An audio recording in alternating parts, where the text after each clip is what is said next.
Welcome to Truth Meets Fiction, your home for timeless stories, unforgettable characters, and the kind of content that stays with you long after the credits roll.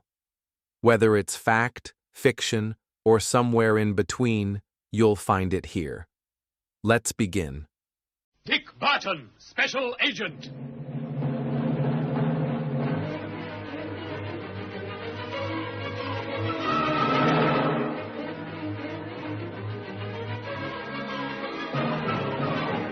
Dick Barton, with Gene Hunter and Snowy White, has discovered the whereabouts of Kramer's new hideout, a house backing onto Halley Aerodrome in which he keeps a plane and the secret weapon.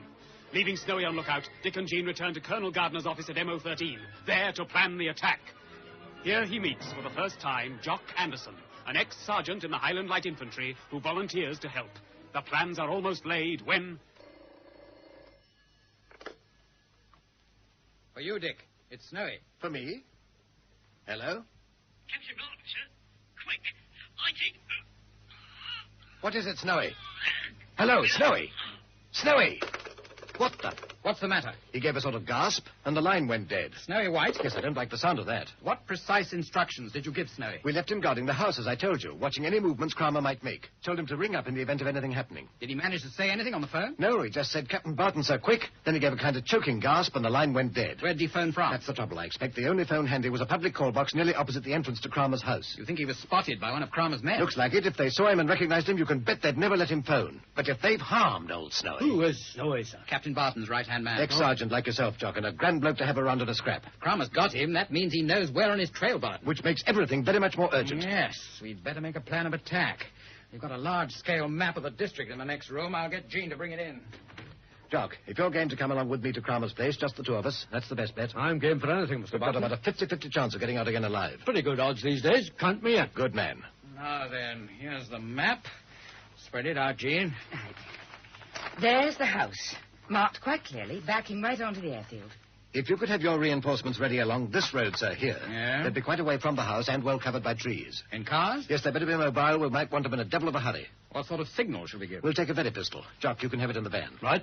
Use it if we can't get out again to contact them before they make the attack. Well, get out to us if you possibly can after you've found the information we need about the secret weapon. Don't worry. We shan't stay in Kramer's house 1 minute longer than is absolutely necessary. Now, how exactly do you propose to get into the house without arousing suspicion? Have to use some form of disguise for a start. That clawed face of yours doesn't help. On the contrary, Gene, it should help. Kramer doesn't know that the mad professor used his claw on my face. That's true. And with a moustache and a muffler... Jock here's a complete stranger to them. We should be able to get inside all right, but it's finding the information we want and then getting out of the place again that's going to be the trouble. Exactly. Yeah. You see, we need some reasonable excuse for going right inside the house, not merely the grounds. Greengrocer or coal man would hardly give you any reason for going inside. Besides, we shouldn't go unless Kramer had placed an order. No. Just a minute. I think I've got it. Kramer's house is on the phone. Is it? Yes, I noticed that this morning. How does that help? If we could find out the name of the previous tenant of the house, Kramer's only had it about 9 months, so the estate agent said. Yeah? Well, there's quite a waiting list these days for new phones. But you say he's already on the phone, sir. He is, but there's nothing to stop the previous tenant of the house having ordered another phone to be installed for the bedroom or any other room, for that matter. I get well, you. owing to the long waiting list, it's only just been possible to send men along to install the new phone. So in you go with your little GPO van, plainly marked post office telephones, pop inside the house with a phone, check up the position of the secret weapon, sabotage it if you can, then give the signal for the attack. And die nobly in the attempt, I suppose. What? No fear. Colonel Gardner, they haven't got an earthly and you know it. They might get a warning out to you. They might stop the weapon from being used. But what mercy will Kramer show them once they've given the alarm? My dear girl. I'm not your dear anything. I know, but look, Jean, we may quite easily go in the house, sabotage the weapon, and walk out again without Kramer knowing anything at all about it. Pigs might fly. What's the alternative, Gene? I'll tell you the alternative. We all attack in force. Kramer sees us coming, starts using the weapon on us and on anything else that happens to get in the way of the rays, including women and children. He's right, Gene. I've been wondering why we couldn't have just had a bash at the place. Now I begin to see. So the sooner we start off, the better. Any news about Snowy yet, Jean? No. A plainclothesman is going round to the house. He'll phone us right away. I'll arrange the telephone people to obtain what information we require regarding the previous tenants, fix up the van, and provide you with all the necessary credentials. Meanwhile, come along, Jock. We'll see what the makeup Right. department can do for us. You won't need anything as they don't know you, but a walrus moustache wouldn't do me any harm. Try room 32 on the next floor above, Barton. They'll fix you up with pretty well everything you want. Tell them I sent you. You'd better get some plaster for that face of yours, too. Really, you look frightful, Dick. That's all right. Anything that spoils my manly beauty helps to disguise me. A face like yours is a disguise in itself. Now, is that nice? Come on, Jock. Let's turn ourselves into post office employees.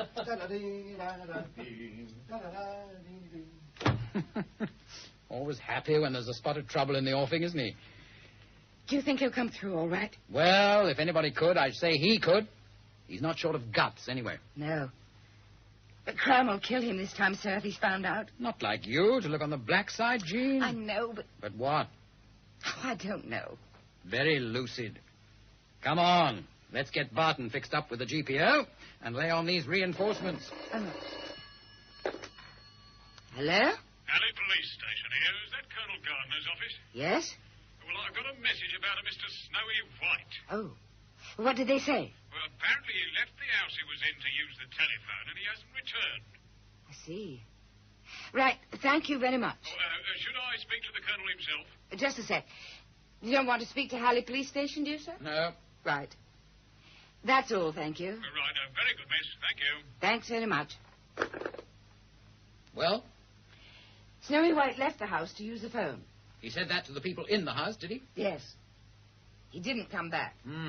So we can take it as pretty definite that Kramer's got him.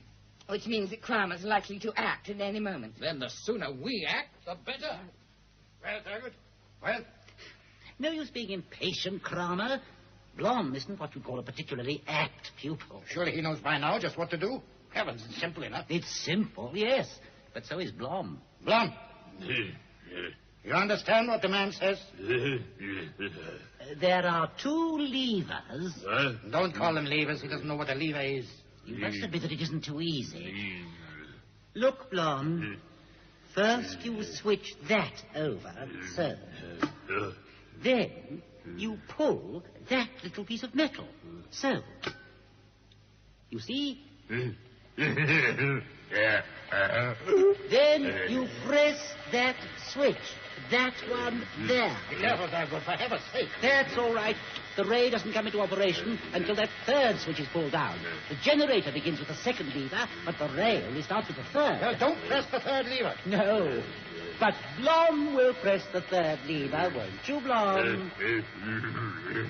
Then, Blom, after you've pressed the third lever, what do you do then? That's the idea. You switch it off, like that. Oh, I really think he got it this time, Kramer. About time, too. Better prepare him with the antidote now. Yes. This is for you, Blom. Bring him Wrangle. Wrangle's been treated, hasn't he? Yeah. I wish we had somebody else to try it on, too. Someone without the antidote. Then we could have a complete trial. It would be better.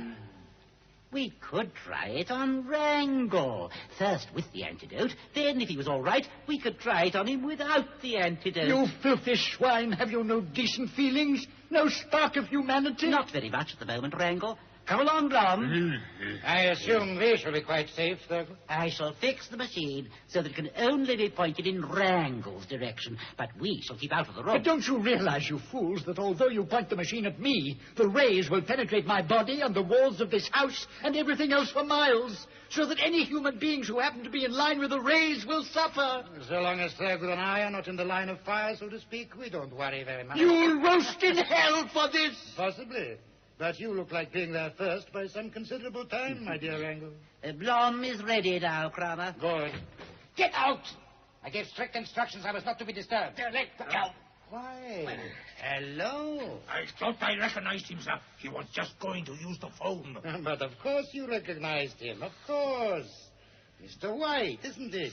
Snowy White. A lot of fuss and palaver just because I wanted to ring up a bit of stuff, isn't it? This means that Barton knows where we are, Kramer. Not necessarily. He didn't give any message over the phone, sir. We stopped him just as he was going to speak. Good work. Yeah, they wouldn't have done though if it hadn't been 4 to 1. If this man was watching the house, Kramer, it must mean that Barton will be here at any moment. Barton and me have parted company. Had words we have. Indeed. How interesting. Tell me more. Well, I don't fancy being mixed up with this how do you do any longer between you and me. So you came down here to spy on us all by yourself? Well, didn't want to spy on you. Didn't know you were here. How should I? Don't talk like a fool, Mr. White. You're lying and you know it. Which gives me some cause for alarm. Why? If White here tells us Barton doesn't know where we are, then the chances are that Barton does know.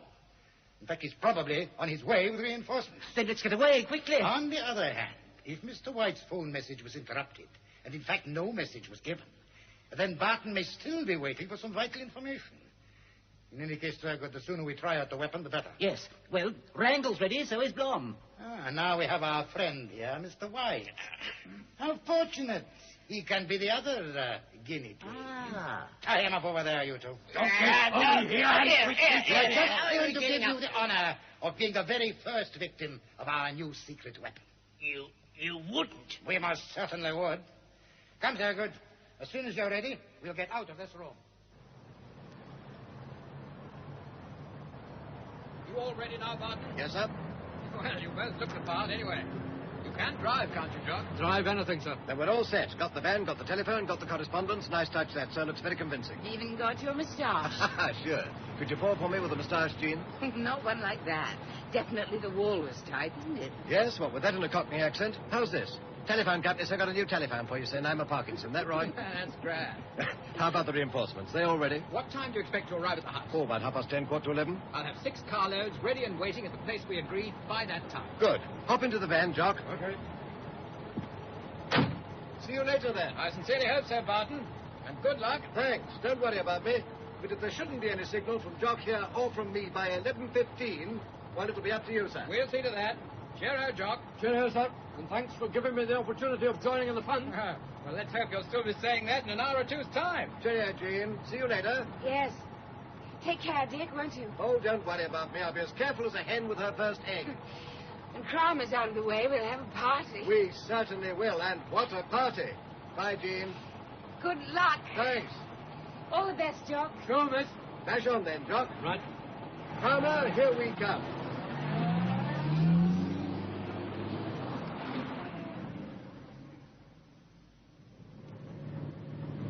You told me the way, Mr. Barton. Yes, but first of all, there's an Army Ordnance unit I know of. I want to call on them first, and on the way. I've got the very pistol, if that's what you're thinking of getting. No, I've just thought of something else that might come in useful.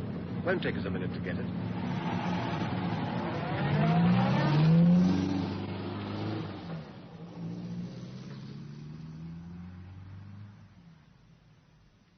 You ready now, Thurgood? Yes. Wrangle and White are propped up against that wall. Directly in line with the ray projector. That's it. They're good. Kramer, I ask you for the last time, I'm not worried about myself or our friend here, but think of the innocent people. Be quiet. You'll be all right. You have the antidote. It's poor White there who suffers. Don't worry about me. I'm not worrying about you. Now, Blom, you ready? Yeah. You know exactly what to do, Blom. Yeah. I think he's got it. Well, if everything's ready, Yes, no time to waste. Come on into the back room. we're leaving you for a moment, Blom, while you switch on. When you switch off, call us. Good. Come, Thurgood. Right, Kramer? I'm sorry about this. Not your fault, sir. Will it help if I close my eyes? I'm afraid not. Oh, well, it hasn't been a bad old life. Here it comes. Poor. Leave that. So.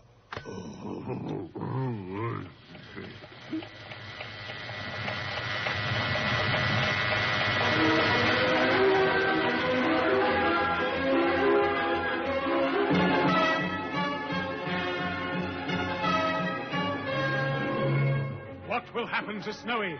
Will Wrangle's antidote work? Will Barton and Jock arrive in time?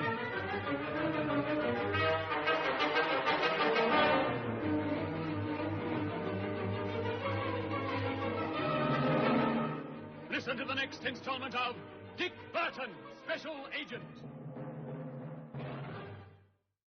Every story leaves a trace, some in history, others in the shadows.